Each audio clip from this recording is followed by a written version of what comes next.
Hello dear students. तो आज हम लोग क्लास 10th ICSE का एक नया चैप्टर स्टार्ट करेंगे जिसका नाम है quadratic equations. Quadratic equations algebra का एक चैप्टर है।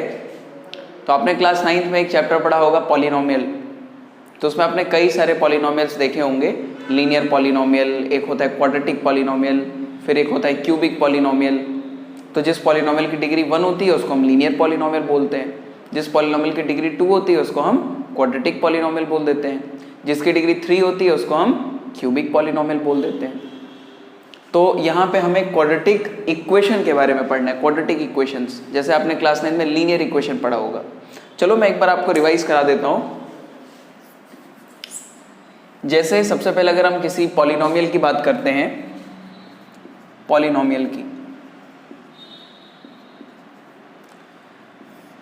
तो अगर हम पॉलिनोमियल की बात करें, जो पॉलिनोमियल का जनरल फॉर्म होता है वो ऐसा होता है: an x की power n plus an minus 1 x की power n minus 1, an minus 2 x की power n minus 2 plus dot dot dot dot plus a1 x plus a0। इतना बड़ा एक्सप्रेशन देख के डरने की कोई भी बात नहीं है, डरने की बिल्कुल ज़रूरत नहीं है। देखिए मैं आपको समझाता हूँ। यहाँ पे आप जो an देख रहे हैं, an माइनस 1 देख रहे हैं, an माइनस 2 देख रहे हैं, से लेकर के a1 देख रहे हैं, a0 देख रहे हैं, ये सारे के सारे क्या हैं? कांस्टेंट हैं, कोफिशिएंट्स हैं बेसिकली। ये सारे के सारे रियल नंबर हैं। तो यहाँ पे हम लिखेंगे where an minus 1, an minus 2 से लेकर के a1 और a0, ये सारे के सारे क्या हैं? These all belongs to real numbers. ठीक है, चूंकि हमने यहाँ पे an लिख दिया, an माइनस 1 लिख दिया, ऐसा इसलिए लिख दिया ताकि हम डिफ्रेंशिएट कर पाएँ कि an x की पावर n का कोफिशिएंट है, an माइनस 1 x की पावर n माइनस 1 का कोफिशिएंट है। अब यहाँ पर n के बारे में अगर बात करें तो n यहाँ पे क्या है? n यहाँ पर होल नंबर है, ठीक है ना। And small n belongs to whole number, मतलब यहाँ स्मॉल n की जो वैल्यू है वो 0 है, 1 है, 2 है, 3 है, 4 है। तो अगर n की वैल्यू यहाँ पर मान लीजिए 1 हो जाए, तो अगर n की वैल्यू 1 हो जाएगी तो उस केस में हमारे पास जो पॉलिनोमियल आएगा वो देखिए कैसा आएगा। हमारे पास पॉलिनोमियल आ जाएगा a1 x की पावर 1 प्लस a0, है ना। तो यहाँ पर a1 क्या है? a1 x का कोफिशिएंट है, और a0 को हम कांस्टेंट टर्म बोल देते हैं, या तो ऐसा कह सकते हैं कि a0 x की पावर 0 का कोफिशिएंट है। तो आपने इस तरह से देखा होगा, ऐसे लिखा होता है ax प्लस b, है ना। बात वही है तो कांस्टेंट ही।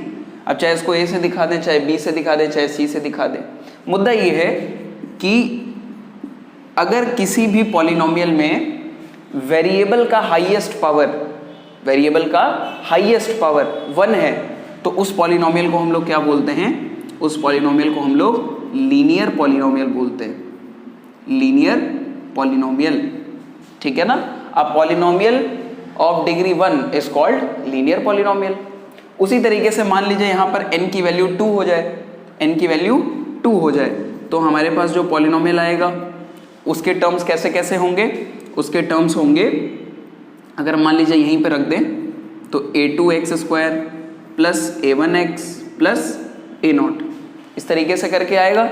इसमें 3 टर्म्स आ रहे हैं, एक तो x² वाला टर्म, एक x वाला टर्म और एक कांस्टेंट टर्म। जिसके साथ x मल्टीप्लाइड नहीं होता है उसको हम लोग कांस्टेंट टर्म बोलते हैं।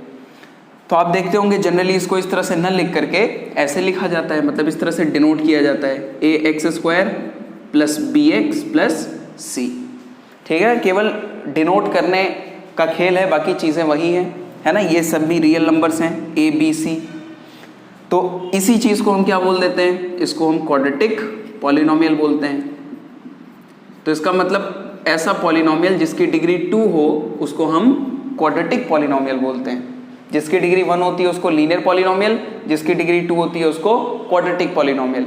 अगर आपसे पूछा जाए कि क्वाड्रेटिक पॉलिनोमियल में कितने टर्म्स हैं तो इसके टोटल कितने टर्म्स हो जाएंगे? 3, 1, 2 एंड 3, है ना। जो भी सम और डिफरेंस प्लस और माइनस के साइन से जो सेपरेटेड होता है उसको हम टर्म्स गिनते हैं। इस लीनियर पॉलिनोमियल में कितने टर्म्स आ रहे हैं? टोटल 2, है ना। ये हो गया फर्स्ट टर्म, ये हो गया सेकेंड टर्म। आई होप आपको ये सब क्लास 9th में पढ़ाया गया होगा, ठीक है। इसके बाद अगर मान लीजिए कि n की वैल्यू 3 हो जाए तो हमारे पास किस तरह के टर्म्स आने लग जाएंगे, x की पावर 3 वाले टर्म, फिर उसमें x की पावर 2 वाले टर्म, फिर x की पावर 1 वाले टर्म, फिर कांस्टेंट टर्म, उसको हम क्यूबिक पॉलिनोमियल बोल देते हैं, है ना। तो पॉलिनोमियल चैप्टर में आपने ये सब पढ़ा होगा और फिर आपने इसको फैक्टराइज करना भी सीखा होगा कि इसको जब हम फैक्टराइज करते हैं तो इसके 2 फैक्टर्स आते हैं। मिड टर्म स्प्लिटिंग पढ़ा होगा, फिर आपने ग्रुपिंग मेथड पढ़ा होगा, ये सब आपने क्लास 9th में पढ़ा हुआ है।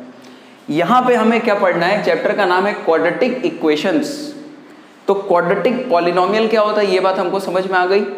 क्वाड्रेटिक पॉलिनोमियल क्या होता है, a polynomial of degree 2 is called quadratic polynomial, है ना। एक ऐसा पॉलिनोमियल जिसकी डिग्री 2 होती है उसको हम लोग क्वाड्रेटिक पॉलिनोमियल बोलते हैं। तो पॉलिनोमियल समझने के बाद अब पॉलिनोमियल इक्वेशन क्या होता है, ठीक है ना। पॉलिनोमियल इक्वेशन क्या होता है, इसको मैं मिटा देता हूं। देखिए पॉलिनोमियल इक्वेशन क्या होगा।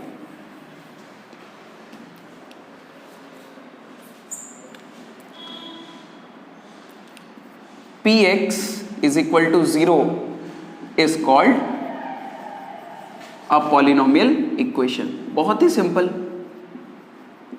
है ना, कितना सिंपल है। देखिए लिखा हुआ है कि अगर आप किसी भी पॉलिनोमियल को 0 के इक्वल कर देंगे तो उसी को हम बोलेंगे पॉलिनोमियल इक्वेशन। मतलब हमारे पास अगर कोई लीनियर एक्सप्रेशन था, मान लीजिए लीनियर एक्सप्रेशन है ax प्लस b, इसको हमने कर दिया 0 के इक्वल, तो ये क्या बन गया, लीनियर इक्वेशन बन गया। इसको हम बोलेंगे लीनियर इक्वेशन, ठीक है। और लीनियर इक्वेशन को हम लोग क्लास 8th में 9th में भी सॉल्व कर ही चुके हैं, करना आता है हमें। फॉर एग्जाम्पल इस तरह के क्वेश्चन हम लोग करते थे, 2x plus 3 is equal to 4 लिखा हुआ है तो हम लोग इसको ट्रांसपोज कर देते थे, यहाँ से x की वैल्यू क्या आ जाती थी 1/2। तो हम लोग बेसिकली क्या करते थे, हम लोग लीनियर इक्वेशन को सॉल्व करते थे, है ना। मतलब हम लोग फर्स्ट डिग्री के पॉलिनोमियल इक्वेशन को सॉल्व करते थे। तो अब यहाँ पर मान लीजिए अगर ax square plus bx plus c is equal to 0 कर दिया जाए तो ये क्या हो गया, ये क्वाड्रेटिक पॉलिनोमियल इक्वेशन हो गया, या तो आप इसी को क्या बोल सकते हैं, केवल क्वाड्रेटिक इक्वेशंस, ठीक है ना, जो हमें पढ़ना है ना। तो क्लास 9th में हम लोगों ने फर्स्ट डिग्री के पॉलिनोमियल इक्वेशन को सॉल्व करना सीखा। हम लोग इस क्लास में क्लास 10th में क्या पढ़ेंगे, क्वाड्रेटिक पॉलिनोमियल इक्वेशन को, या तो सिर्फ क्वाड्रेटिक इक्वेशन को सॉल्व करना सीखेंगे। तो आई होप आपको समझ में आ गया होगा कि इस चैप्टर में मतलब ओरिजिन क्या है, शुरुआत कहाँ से हुई है। शुरुआत होती है पॉलिनोमियल से, और ऐसा पॉलिनोमियल जिसकी डिग्री 2 हो उसको हम क्वाड्रेटिक पॉलिनोमियल बोलते हैं, और उसी क्वाड्रेटिक पॉलिनोमियल को अगर 0 के बराबर कर दिया जाए तो उस इक्वेशन को हम लोग क्वाड्रेटिक इक्वेशन बोलते हैं, ठीक है ना। तो इस चैप्टर में हम लोग बेटा क्या क्या पढ़ेंगे, इस चैप्टर में हम लोग ये पढ़ेंगे कि कैसे हम लोग क्वाड्रेटिक इक्वेशंस को सॉल्व करते हैं, उनका सोल्यूशन निकालते हैं, उनका रूट निकालते हैं। चलिए एक बार मैं आपको रूट के बारे में भी समझा देता हूँ कि रूट क्या होता है, रूट्स ऑफ इक्वेशन। इसको मिटा देते हैं पूरा।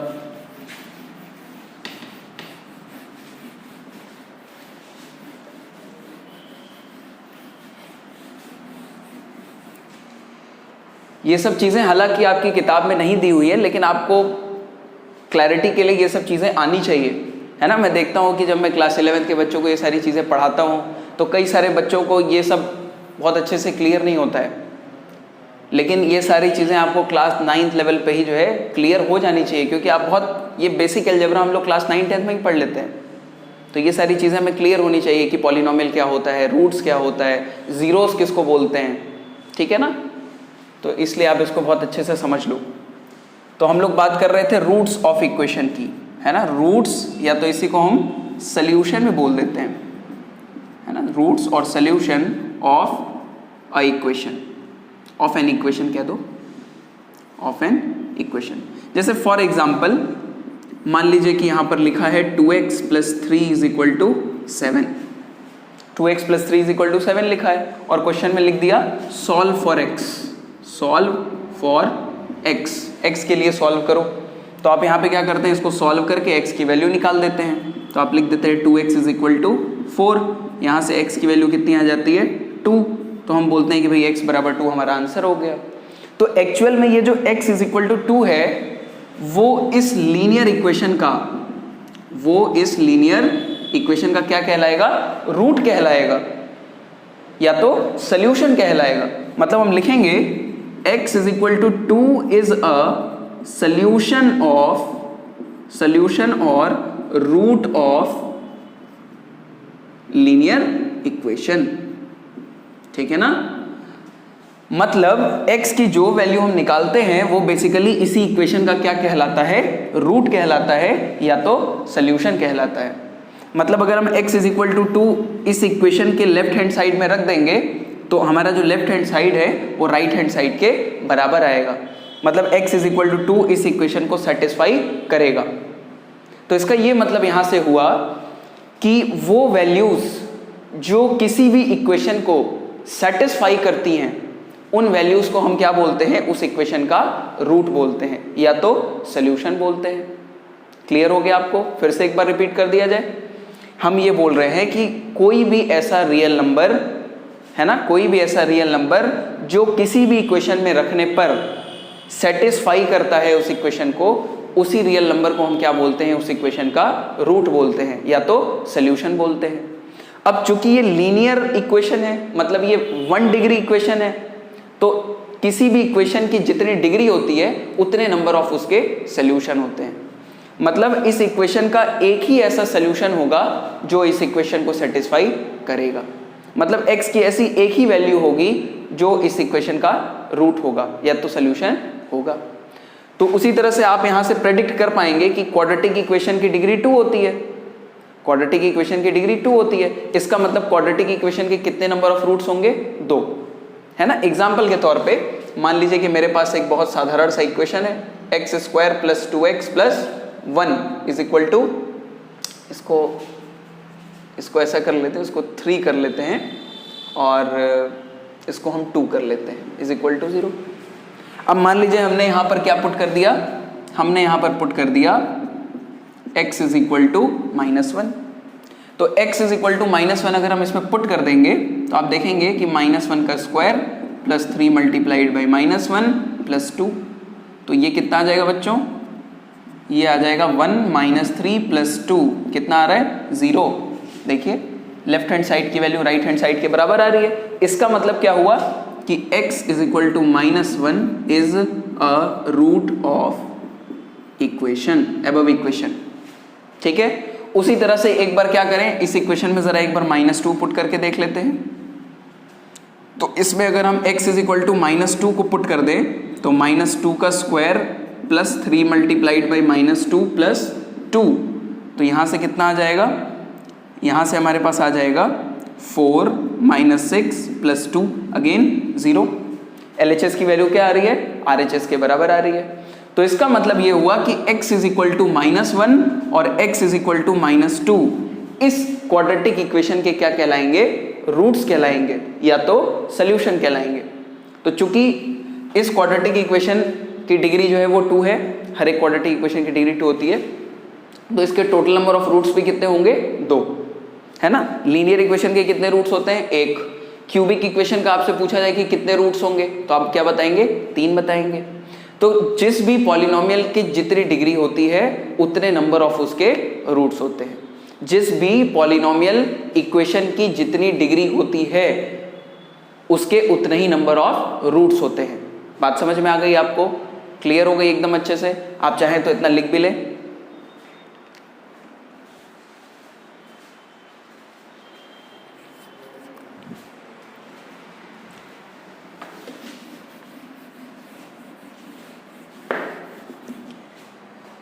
ठीक है। तो आप NOTE नोट करके इस बात को अपने कॉपी में लिख लीजिए और अपने दिमाग में भी बैठा लीजिए, याद कर लीजिए, है ना। अ पॉलिनोमियल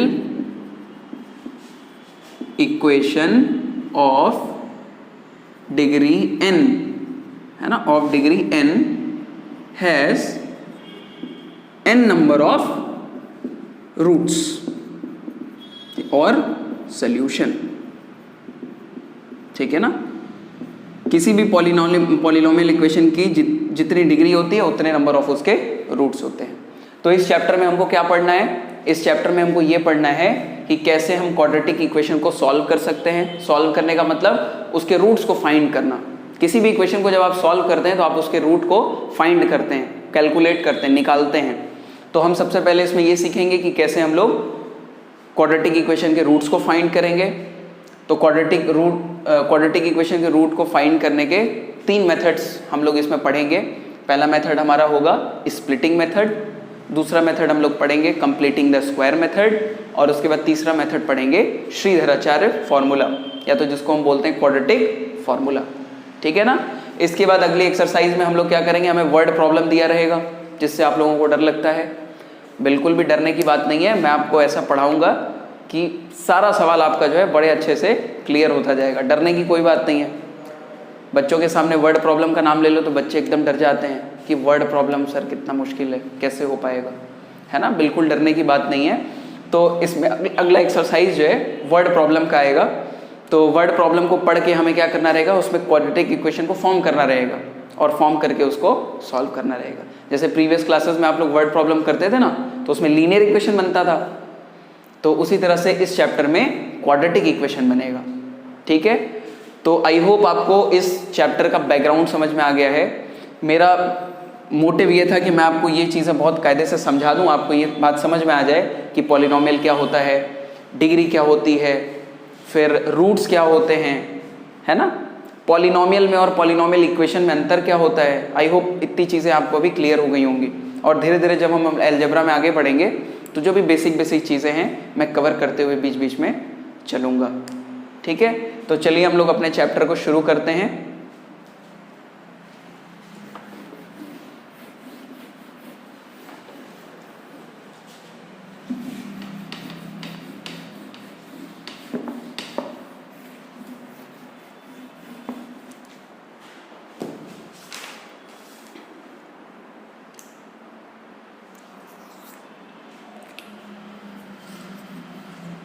अब मैं आपके सामने कुछ इक्वेशंस लिखूंगा और आपको पहचानना है कि वो इक्वेशन क्वाड्रेटिक इक्वेशन है कि नहीं। ठीक है ना, आपको पहचानना रहेगा। तो क्वेश्चन है यहां पर, check whether the following equation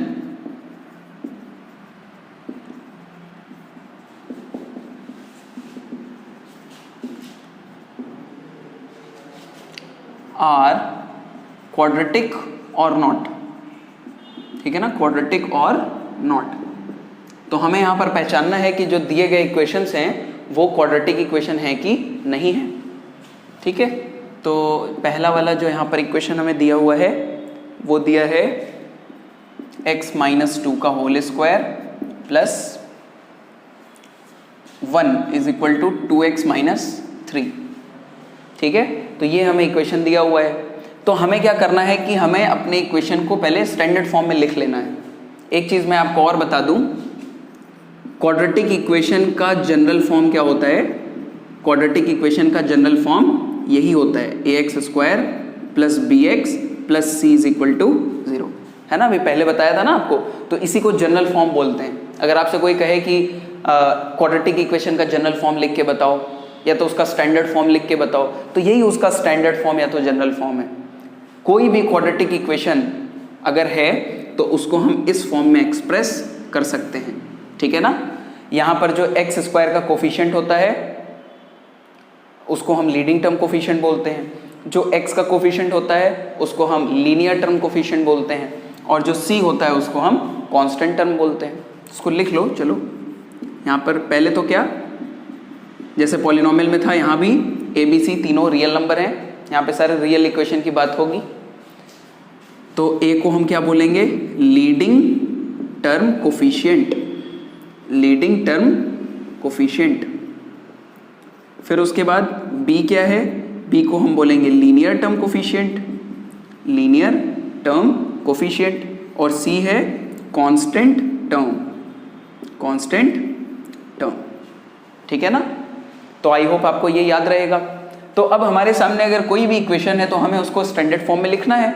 अगर ये इक्वेशन क्वाड्रेटिक इक्वेशन है तो इसका मतलब वो इस फॉर्म में एक्सप्रेस हो जाएगी। तो चलो ये देख लेते हैं एक बार। तो पहले इसको हम क्या करेंगे, एक्सपेंड करेंगे। तो a माइनस बी के होल स्क्वायर के फॉर्मूले से एक्सपेंड कर दो। तो a² प्लस आपका हो जाएगा b² माइनस 2ab।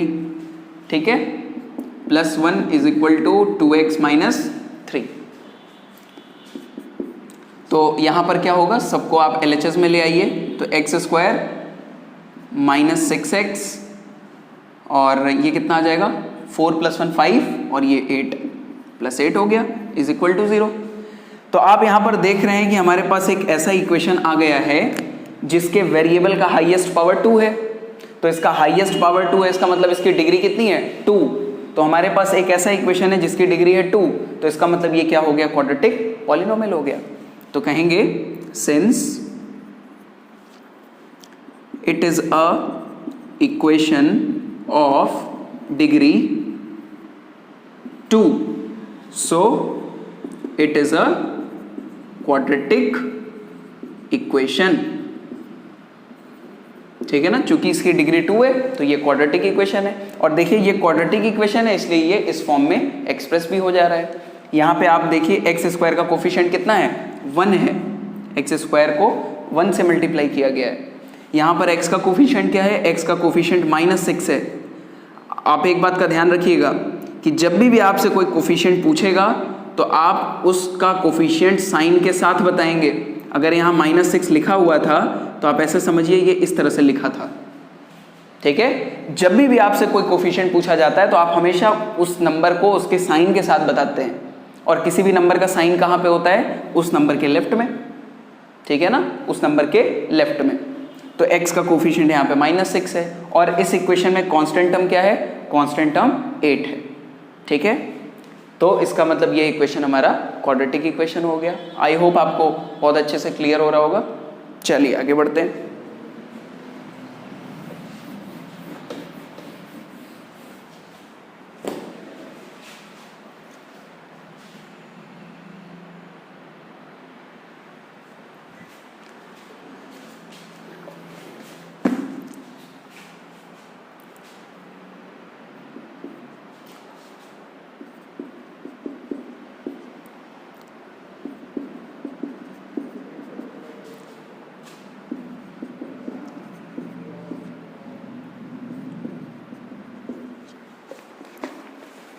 चलिए एक और इक्वेशन हमारे पास आ गया है और हमें बताना है कि ये इक्वेशन क्वाड्रेटिक है कि नहीं। तो सबसे पहले चलिए इसको हम सिंप्लीफाई कर लेते हैं। तो सिंप्लीफाई करने के लिए हमें मल्टीप्लाई करना पड़ेगा। तो इसको इससे मल्टीप्लाई किया 2x², इसको इससे मल्टीप्लाई किया -6x, साइन के साथ मल्टीप्लाई करना है। -1 को x के साथ मल्टीप्लाई करेंगे तो -x, इसको इसके साथ मल्टीप्लाई करेंगे तो +3 इज इक्वल टू x को x के साथ मल्टीप्लाई कर दो तो x² हो जाएगा। इसको इसके साथ मल्टीप्लाई कर देंगे -x, इसको इसके साथ किया +5x, इसको इसके साथ करेंगे तो -5। ठीक है, अब आगे बढ़ेंगे। यहाँ पर आप x² को इधर ले आइए तो बन जाएगा x² -6x -x क्या होगा -7x और यहाँ पर देखिए -x + 5x 4x को इधर ले आएंगे तो -4x। ठीक, कांस्टेंट टर्म की बात करें तो -5 को इधर बुला लो तो +5 हो जाएगा। तो x² और इसको कितना होगा सॉल्व करने पर -11x और ये कितना आ जाएगा +8 इज इक्वल टू 0। तो यहाँ पर आप देख रहे हैं कि इस इक्वेशन की भी डिग्री 2 है क्योंकि वेरिएबल का हाईएस्ट पावर 2 है। तो इसका मतलब ये वाला इक्वेशन भी क्या होगा, क्वाड्रेटिक इक्वेशन होगा। मैं ये मान के चल रहा हूँ कि आप लोग कैलकुलेशन में अच्छे हैं। ठीक है ना, मैं ये मान के चल रहा हूँ कि जब मैं चीज़ों को ट्रांसपोज कर रहा हूँ या तो जोड़ रहा हूँ तो आपको दिक्कत नहीं हो रही है। आप लोग होशियार बच्चे हैं। ठीक है, फिर भी मैं कोई भी स्टेप स्किप नहीं करूँगा, एक एक स्टेप देखते हुए हम लोग चलेंगे। तो यहाँ पर ये क्या हो गया, yes it is a quadratic equation. ठीक है, तो ये भी हमारा क्वाड्रेटिक इक्वेशन हो गया। चलिए एक और क्वेश्चन देख लेते हैं।